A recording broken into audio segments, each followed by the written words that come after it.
Hi, and welcome to Beautiful Letters Talk Show. Of course, I'm not alone here. I was accompanied by five great people here.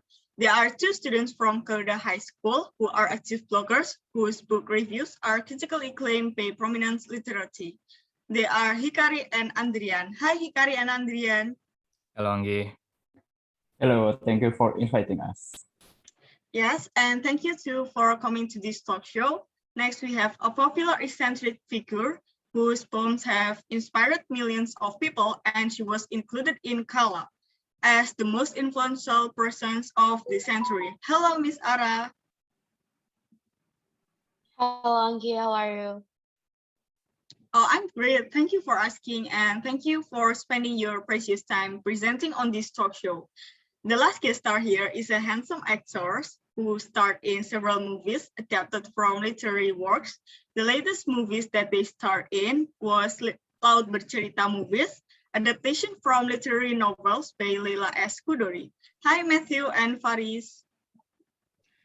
Hi Anggi. Hi, Anggi. Okay, can you guess what we are talking about in this talk show with this guest star? Yes, you're right. We are going to talk about literature. Matthew and Faris, have you ever read a classical poem? Thank you, Anggi. Yes, I knew a famous poem titled Fairy Song by William Shakespeare. How about you, Matthew? Of course, I have. Sometimes during my spare time, I read poems to help me engage with the character I'm playing in the movie. And my favorite classical poem is The Raven by Edgar Allan Poe. Wow, you choose a nice poem. From what I've asked before, the topic for today are quite unique to discuss. Shakespeare's Sonnet 18 is famous, but is it still worth discussing? Before we discuss whether it is worth or not, let's take a look at Shakespeare's Sonnet 18. A sonnet is a one stanza, 14-line poem written in iambic pentameter. The sonnet, which derived from the Italian word sonetto, meaning a little sound or song, is a popular classical form that has compiled poets for centuries. The most well-known and important sonnets in English language were written by Shakespeare. And now we are going to talk about one of his sonnets. It is Sonnet 18, or we call it as a summer day poem. I will ask Hikari and Andrian first. As a literature enthusiast, have you ever heard about Sonnet 18? What do you think about this poem?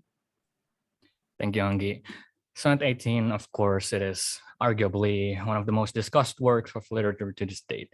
Published in 1609, along with a couple others, 155 in total to be exact, as a part of a collection of sonnets from no one other than William Shakespeare. Sonnet 18, as we are discussing today, I would say have shown above the rest in a very particular way. And don't get me wrong, to recognize the complexity of one does not diminish the quality of the rest, but it is something about the simple, straightforward language that hides the inexplicably heartfelt message behind it that makes Sonnet 18 so special. The use of structure, the use of rhyme, the shift in volta or subject matter are nothing short of perfect. Okay, is it hard to understand the meaning of this sonnet? Yeah, well, of course, for people that are not familiar with classical English, will struggle in understanding this sonnet. Even enthusiasts like us would still struggle to grasp the real meaning and decipher who is this poem who was intended for. For instance, the word aus in line 10 can carry two meanings. Its common at the time is owness or os. O in Shakespeare's day was something used as the synonym for own. However, os conveys the idea that the beauty is something borrowed from the nature that must be paid back. What I'm trying to say here is that Shakespeare's word can't be taken literally. He will tend to mix things up with puns, wordplay, and many other ways to distort the meaning of the word. That is why this sonnet is really hard to understand. Okay, so we know that it is a little bit confusing to understand this poem, especially for people that are not familiar with classical English. And it is because it contains a word that we are unfamiliar with, and the form of this poem is difficult to understand. So, Miss Ara, you have created many poems, and I'm pretty sure that you have read so many poems from different poets. You know Shakespeare, Sonnet 18, right? What do you think about this poem? Yeah, sure.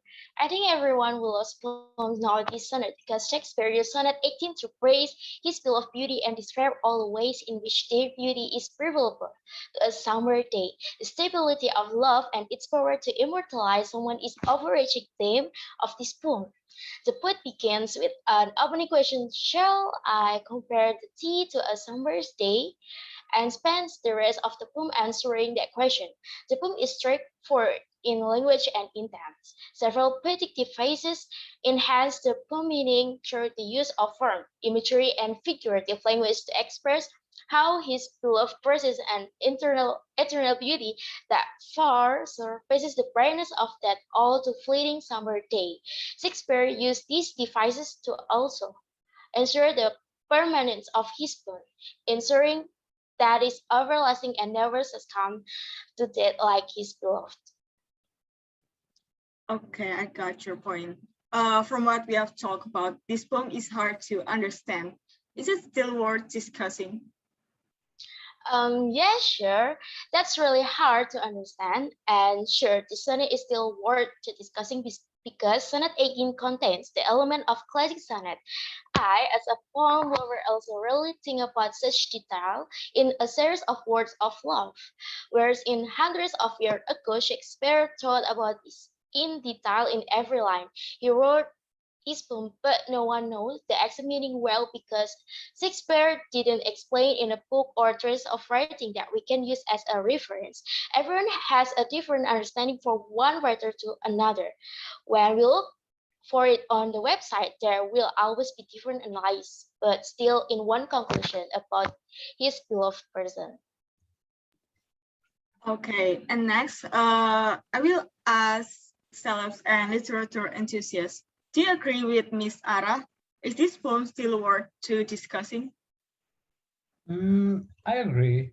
Sonnet 18 talks about a man with his lover.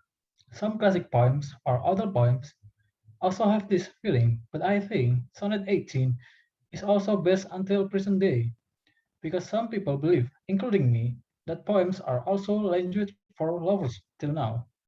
It could be your best start to finding your love. For me, the Sonnet 18 is worth, even some people finding it hard to understand the meaning inside. I totally agree with Ara. Even if the poem is hard to understand, there is no doubt that classical poems always still be worth discussing. Besides, who doesn't want to talk about love, just like Ara mentioned before? Sonnet 18 is about a man who compliments his partner, or we can say his lover. So it proves that Sonnet 18 is considered as a romantic poem. Well, all classical poems, including Sonnet 18, are unforgettable. Classical poems are a part of literary history. What I'm trying to say is classical poems will always have an impact on today's literature.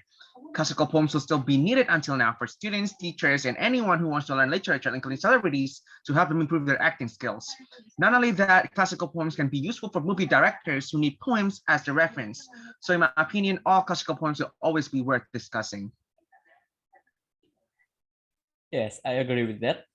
Up to now, there are still some double interpretation for each word in the sonnet, which is unacceptable, of course. Since we can find the exact true meaning of the poem, we should have more discussion like this to figure out the answer. Yes, and in another perspective, it allows us to continue discussing the poem in coming times, and that I think is more valuable than the inherent meaning of the poem itself. The journey to find that meaning, in other words, is more meaningful. Okay, thank you for the answer. So people still love to discuss this poem. It will be best to start learning about this unique poem with friends who like literary art. The conclusion is Sonnet 18 still worth to discuss. So we are now at the end of the show. I really appreciate and thankful for the guest star and all of you guys who have been here of our talk show. Thank you and see you on the next change. Bye.